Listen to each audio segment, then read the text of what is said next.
তো চলে এলাম নতুন আরও একটা ভিডিও নিয়ে। হ্যালো, হাই এভরিওয়ান, কেমন আছো তোমরা সবাই? Welcome back to a new blog and most welcome to my channel. আশা করছি সকলে খুব ভালো আছো, সুস্থ আছো। তো আজকে দেখো ভিডিওটা শুরু করলাম ওই সকাল কটা বাজে, 8:30 9টা মতো বাজে। সেই সময় থেকে আমাদের পুচকুটা ওর বাবার সাথে সাইকেলে চেপে ঘুরছে। আর এই সময়ই দেখো রোদটা দেখে মনে হচ্ছে যেন কতই না বেলা হয়ে গেছে।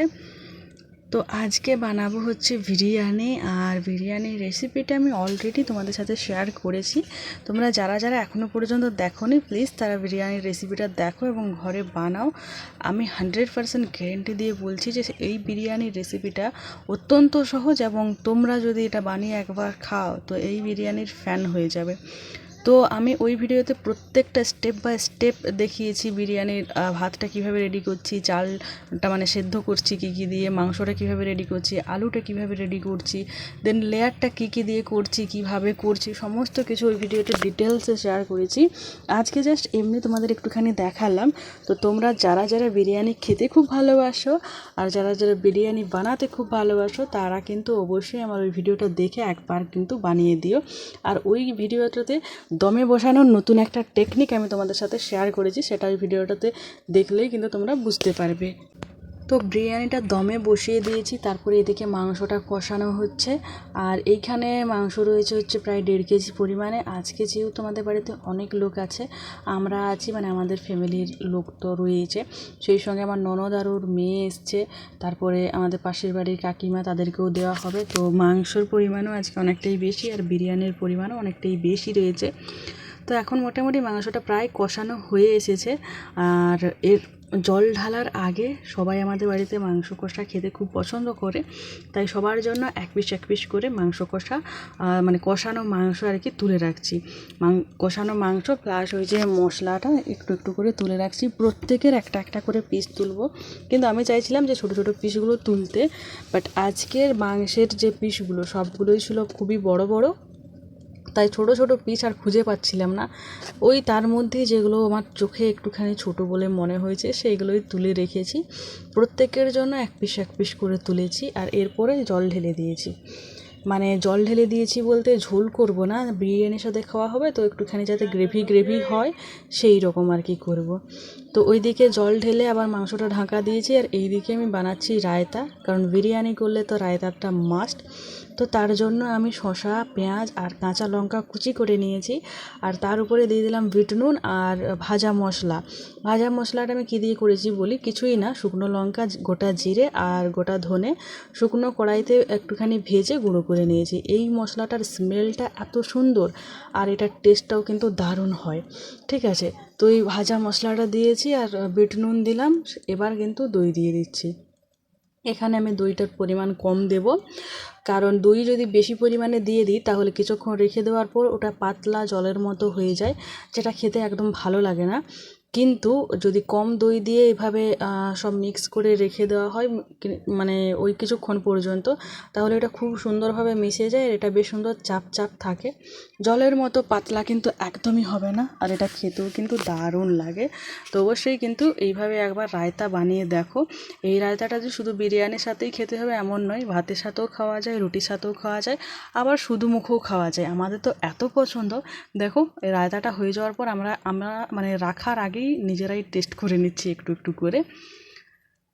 তো এই একটা কথা হচ্ছে, এটা হচ্ছে বলা চলে বিহাইন্ড দ্য সিন, কারণ বিরিয়ানি করার যে কি ঝামেলা, হ্যাঁ, সেটা তোমরা এই ডোবার ঘাটে এসেছি আমি বাসন ধুতে, বাসনের পরিমাণ দেখেই বুঝতে পারবে।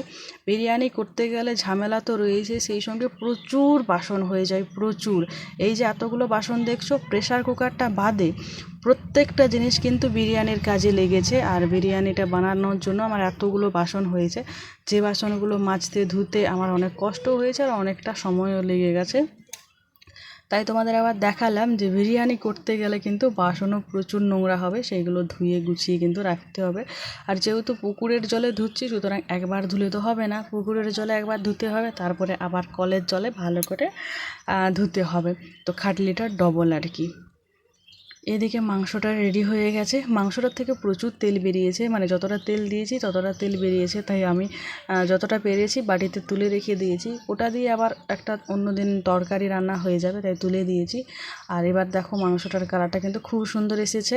আর এটা ঝোল ঝোল দেখা যাচ্ছে এখন, কিন্তু কিছুক্ষণ রেখে দিলে মানে হালকা হালকা যখন ঠান্ডা হয়ে যাবে তখন কিন্তু এটা পুরো একদম চাপ চাপ হয়ে যাবে, মানে গ্রেভি গ্রেভি হয়ে যাবে। এদিকে তো বিরিয়ানিটা আমার হয়ে গেছে, তো বিরিয়ানিটা আমি এবার পাতে পাতে দিয়ে দিলাম সবার।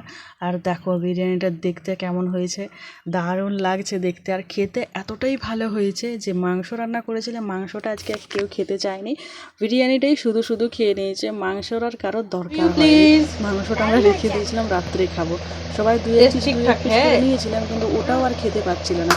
বিরিয়ানিটা এতটাই ভালো হয়েছে, সবাই শুধু শুধুই বিরিয়ানিটা খেয়ে নিয়েছে, রায়তাটাও তো সবাই খায়নি। এই যে দেখো ভাগ্নি, এটা হচ্ছে আমার ননদের মেয়ে, ও কিন্তু শুধু বিরিয়ানিটাই খাচ্ছে, না তো রায়তা নিয়েছে না মাংস নিয়েছে। ওর এতটাই ভালো লেগেছে, ওই প্রথমে খেতে বসেছে। আর বিরিয়ানি হচ্ছে ওর সব থেকে পছন্দের খাবার। চিকেনটা ভালো লাগছে, এটা খাচ্ছে দেখো। দোকানের থেকেও ভালো, ইয়েস। এটা অন্যরকম টেস্ট লাগছে না, ফ্লেভারটা অন্যরকম আসছে একটু।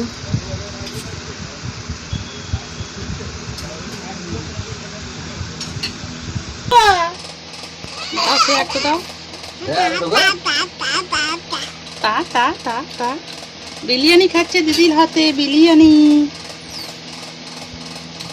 হেভি টেস্ট, বল।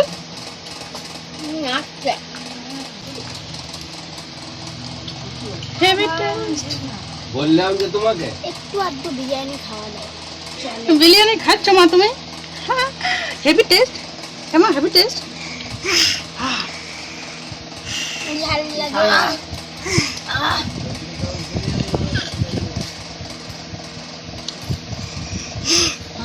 ঝাল লেগেছে, দাও শেয়ার একটু দাও।